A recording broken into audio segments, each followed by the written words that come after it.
Dawgs podcast with your hosts, Blake Reneker, Justin Charles, John Nye, and Josh All. What's going on, everybody? Welcome back to another episode of the Dawgs podcast. My name is Derek Frisbee from DF Sports, and today we are here to talk about a guy a little bit more. This guy's been mentioned in trade talks. He's been on fire in camp, and he's just a hot topic right now as a whole. So we're going to dive into talking a little bit more about Donovan Peoples-Jones. So before we do, please be sure to check out the Dawgs podcast on Facebook, Instagram, TikTok, and Twitter.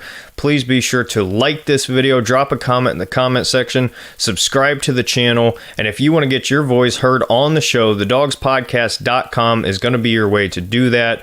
You can leave a voicemail. We will let you know what we think about what you think. And if that's not enough for you, join thedawgs.com. That's going to be your way to join the Patreon. You get an extra after-hours show, Discord, fantasy football, text chat, ton of things going on in there. And also, please become a member. 99 cents a month. You get some fancy stickers in the chat. We will know that you are a member if you do so. We would greatly appreciate it. So, one other thing before we dive into this is from me. I've been doing this for a couple months now, month and a half, 2 months. I want to know your guys' feedback on what I do here and what I contribute to the Dawgs podcast, because you got to understand, for you people who are listening to this, you know, there might be 1,000 people who watch this or listen to this, and, you know, it's different on your end. You know, I'm sitting here looking at my computer screen, talking into a microphone. It's not like I'm having a direct conversation. So I can't get feedback unless you tell me. So I want to know, do you like what I do here? How can I improve? If you don't like it, give me your feedback in the comment section. Or guess what? If you're in the Patreon, you can talk to me directly. So I would appreciate it if you guys would do that. And if you have suggestions on topics to talk about or what to change up, let me know. I would greatly appreciate it. And all feedback is welcome. So with that being said, let's get into this. So Donovan Peoples-Jones, DPJ.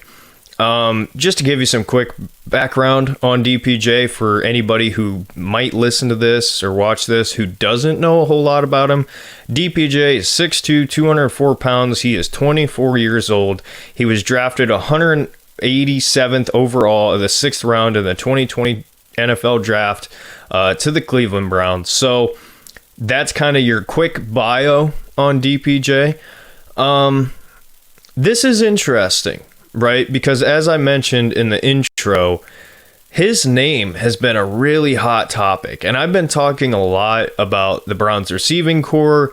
I've said a lot of things about DPJ. And a lot of what's come up recently is because of DeAndre Hopkins. So I want to address that real fast, because I'm not going to talk about Hopkins in every video, but I'm going to make myself look dumb here a little bit. I'm going to go back on my word about Hopkins, because in the last video, I said I pretty much think it's a lock he's coming to Cleveland. I no longer feel that way. I don't think that the Browns are out of the running for DeAndre Hopkins. However, things have changed, because now the reports coming out of the Browns camp are that they are happy with the receiver room and they're not looking to make any big additions or major changes. And I believe it. And it's because everything that we've seen out of camp, right? Deshaun Watson has been absolutely on fire in the OTAs and whatever different camps and practices that are going on right now. He's been on fire. And so much to the point that beat reporters and media members who despise Deshaun Watson and hate Deshaun Watson are saying he looks like a completely different player than last season, which is to be expected if you are a football fan who doesn't put such an emotional reaction into something. Having a guy with the talent of Deshaun Watson getting back to playing at a high level is not a surprising thing. It's a great thing if you're a Browns fan. But what people aren't talking about with that is look at the clips and look who he's throwing to. You've seen clips of Cedric Tillman, rookie, coming in, making plays. Marquise Goodwin, a guy who I said is flying under the radar, who is making probably the best plays so far as like the deep bombs and connecting with Deshaun Watson. Amari Cooper, who is to be expected. He already had a pretty decent connection with Deshaun in the 6 games last year. But you combine that with everybody who you're seeing right now. DPJ's got clips. David Bell, for the love of God, David Bell is connecting with Deshaun Watson. And Elijah Moore looks like he's going to be the best receiver on the team. So it's not even just that Deshaun's playing at a high level. It's he's spreading the ball around. And even Darden. Jalen Darden is somebody who I might make a video on later. Probably not. But, you know, he's an interesting player to pay attention to because with the rule change, and especially if the Browns don't get DeAndre Hopkins, Jakeem Grant isn't really a necessity anymore as far as the kickoff rule change. And possibly a guy like Darden makes the roster. Who knows? But that's why I think the situation with Hopkins is kind of dwindling down a little bit because I don't think the Browns need him. I said that, but I don't think it's to the point where we feel like it would be a big addition is kind of what I'm getting. And like I said, Deshaun spreading the ball around as much as he is and receivers having the connection with Deshaun, that's the big selling point with DeAndre Hopkins is that connection. So if everybody's on the same page, I think the odds that the Browns get him have gone way down. And like I said, I believe that. Now, just to wrap up on Hopkins, I don't think the Browns are completely out of the running, but I think we're kind of a plan B or C now, where if DeAndre makes his visits, because he's going to a bunch of different teams right now, and if he doesn't get offers that he likes, and the Browns come back late and say, hey, we can give you this, come play with Deshaun, then I see it happening. And that's why I said the longer it goes on, the more it favors the Browns. I still sort of feel the same way, but I do think the odds have drastically gone down just because of what we've seen out of the Browns training camps and out of everything we've seen so far from the current receivers that we have. So there's that. I'm sorry for rambling on DeAndre Hopkins. We'll move on. Hey, Browns fans in Ohio, we have an offer from Caesars Sportsbook that you won't want to miss. New customers can get their first bet on Caesars up to $1,250. All you have to do is use our code DAWGSFULL at signup. If you use with our code DAWGSFULL, you will not only have your first bet insured, but you will also be directly supporting the podcast. So if you have not signed up for Caesars Sportsbook already, join with our code DAWGSFULL, that's DAWGSFULL, and drop your first bet. This offer is only available for new customers who are 21 or older and are physically present in Ohio. Please gamble responsibly. If you or someone you know has a gambling problem, call 1-800-GAMBLER. See podcast description for the full terms. DPJ. So a lot of people don't know this about Donovan Peoples-Jones. Coming out of high school, class of 2017, he was a 5-star recruit, number 2 receiver in that class behind, I'll say his name. I mean, I'm sure, might not get a great reaction to say his name, but behind Henry Ruggs, right? It is what it is. Nothing I can do about it. I'm just reading you the facts. But he was behind Henry Ruggs, but he was rated higher coming out of high school than Devontae Smith, T. Higgins, Jerry Jeudy, and many, many more. Guys like Jalen Reagor, who exploded in college and was great. So you got to understand, DPJ, as far as just a prospect and athletic build and everything like that, is an elite player prospect-wise. Now, college, different story. He was good. He was really good, but he was playing with terrible quarterbacks. Shea Patterson, guys like that, and ended up, like I said, drafted 187th overall to the Browns in the 2020 draft. And I was thrilled. Great steal. Obviously, as we sit today, we know that was probably the biggest steal for the Browns in recent years as far as that late of a draft pick.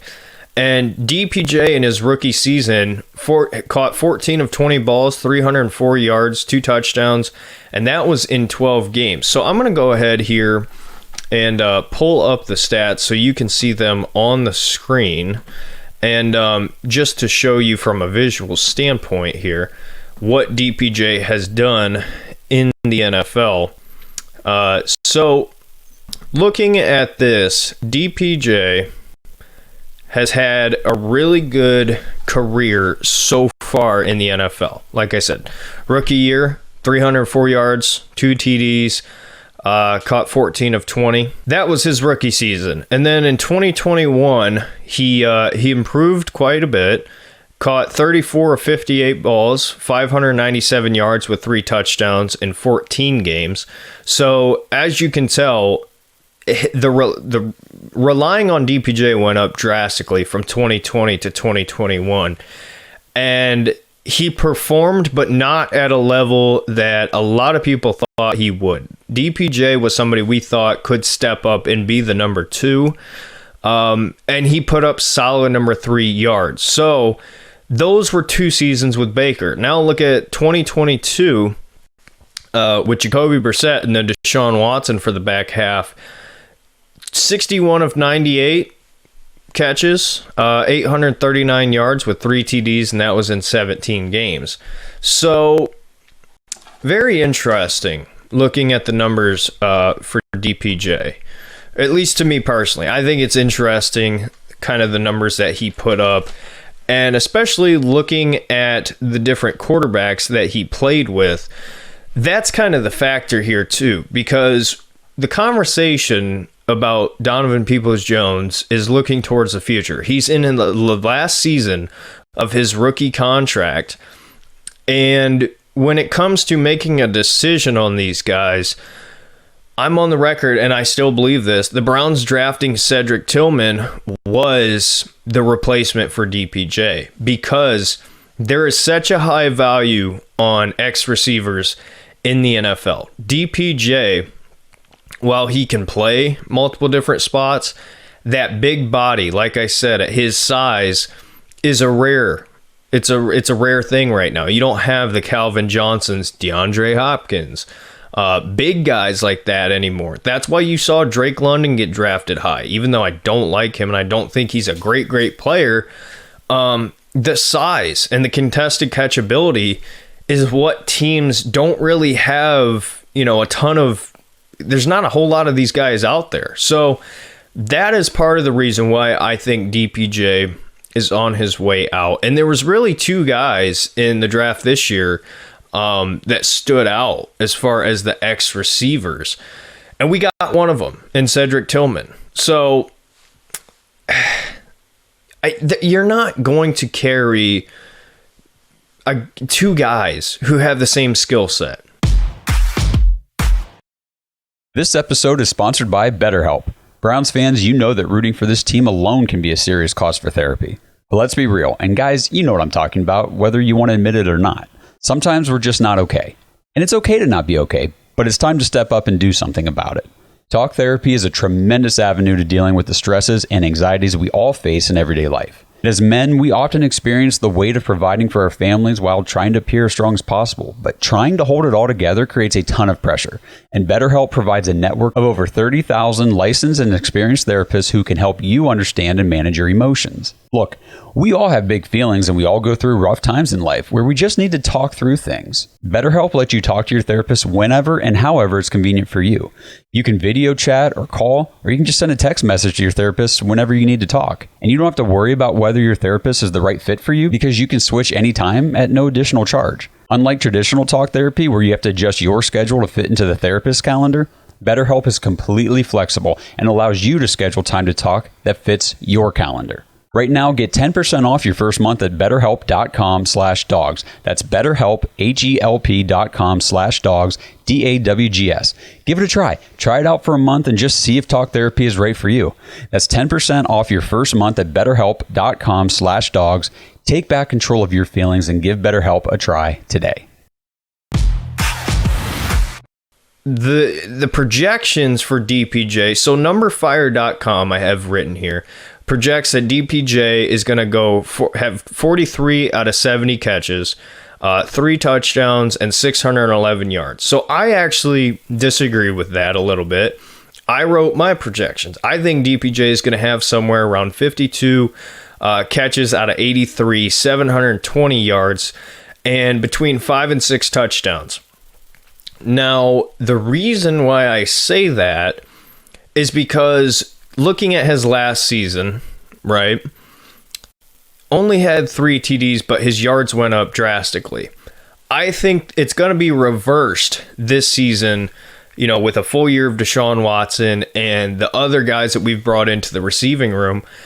I think DPJ is going to be used more as a red zone target, which is something that has been talked about a lot, but we haven't really seen it come to fruition yet.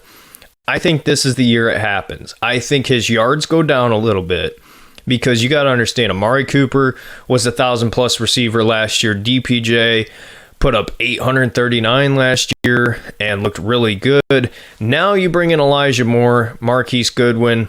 I think the yards are going to kind of dwindle down a little bit outside of Amari Cooper. I think Amari Cooper is still going to put up his numbers, but I think you're going to see decent numbers spread across the board between DPJ, Njoku, Elijah Moore especially.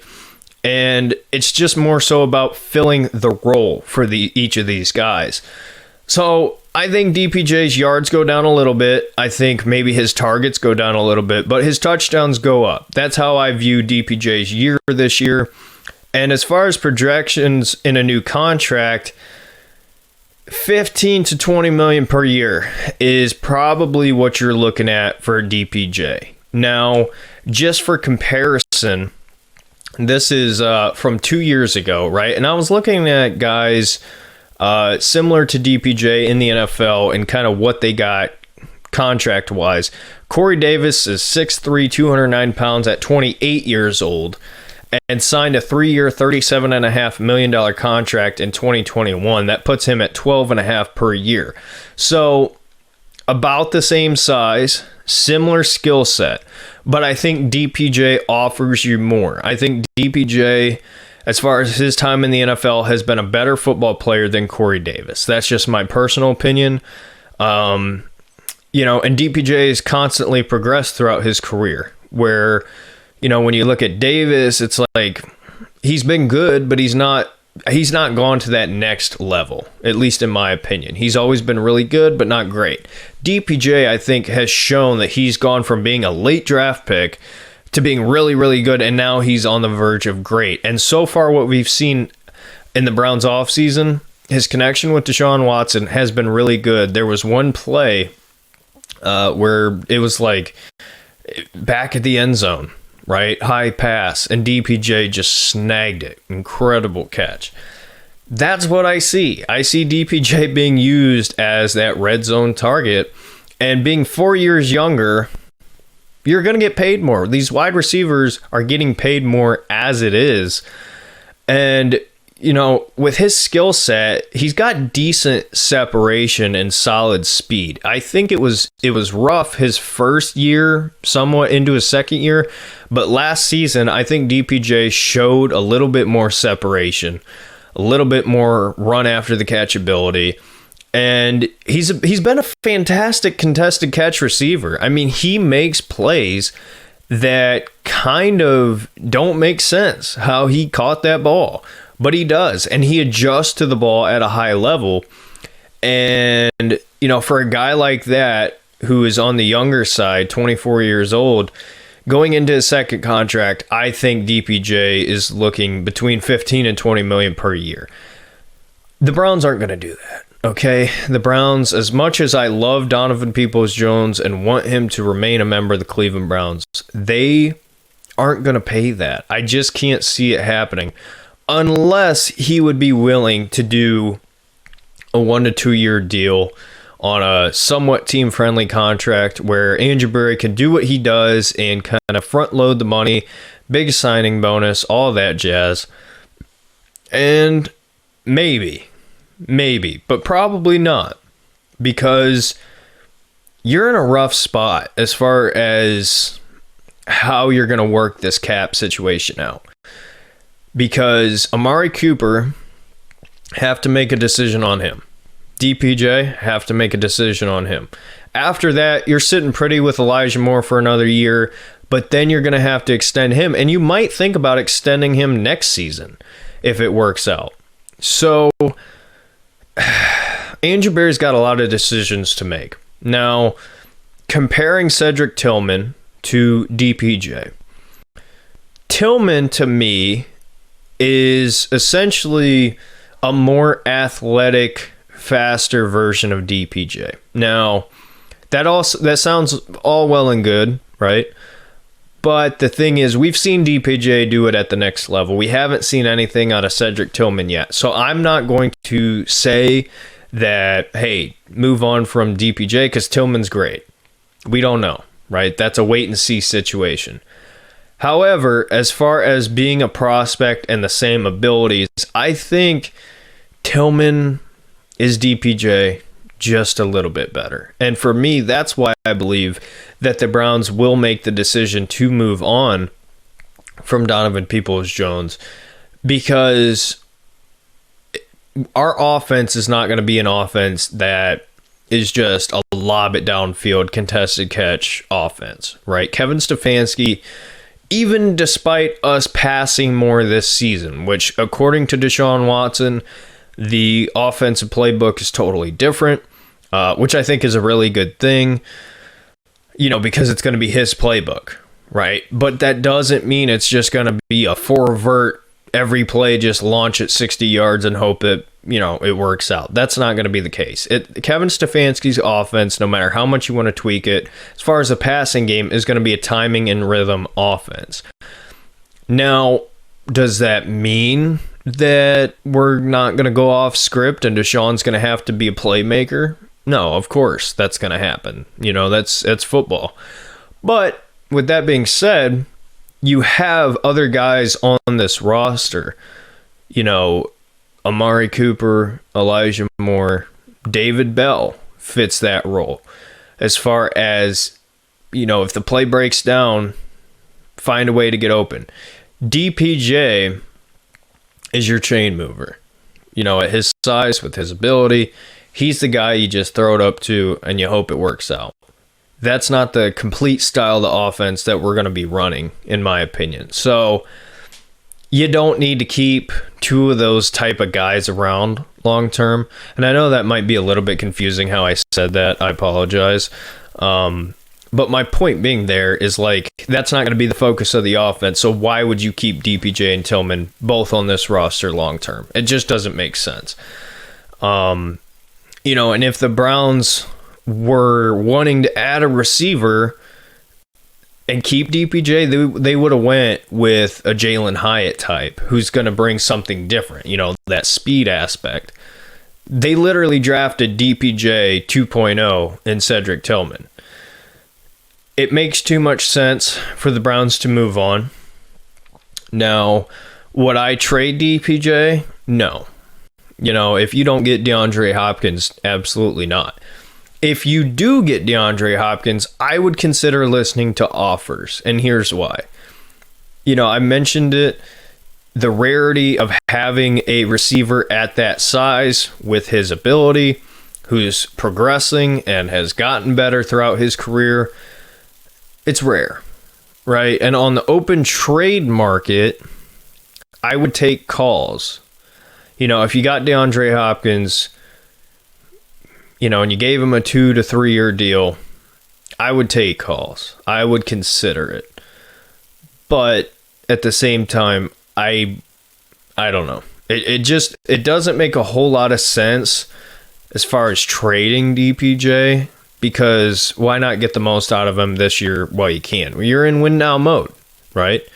Keep him on the team, figure it out, and after next year, whatever happens is going to happen. But again, looking at some of the players who are getting paid at the wide receiver position and the numbers that they're getting, especially the types of receivers that DPJ is, there's just no way the Browns are going to keep him around, right? Unless he just loves Cleveland, Ohio, there's no way the Browns keep him around, in my opinion. And I think the wide receiver room will be fine without him, because I think it's a simple transition. DPJ steps out, Cedric Tillman steps in. It's just going to be a matter of filling out the room aside from that. So it sucks. I hate to see great players leave. I was thrilled when we got DPJ, but this is the new reality for us Browns fans. You're going to have to let good players go. That's just what it is. When you have a quarterback who's getting paid what Deshaun Watson's getting paid, guys are going to go out the door. It's just going to happen. You're going to see it next year, probably with somebody like a Grant Delpit. You're going to see these guys that you like and want to keep around walk out the door. It's just unfortunate that DPJ is probably going to be one of them, but it is what it is. So, with that being said, let me know your thoughts. What do you think about it? Do you think there's any chance we keep Donovan Peoples-Jones past this next season? What do you think he's worth on the open market? Because again, like I said, Corey Davis got 3 years, $37 million, and he's 4 years older, and that was in 2021, right? The contracts have gone up. DPJ's younger, and I think he's going to get more than that. Like I said, I'm looking at 15 to 20 per year. Now, the guarantee part is interesting because, you could pay somebody $100 billion on a contract, but if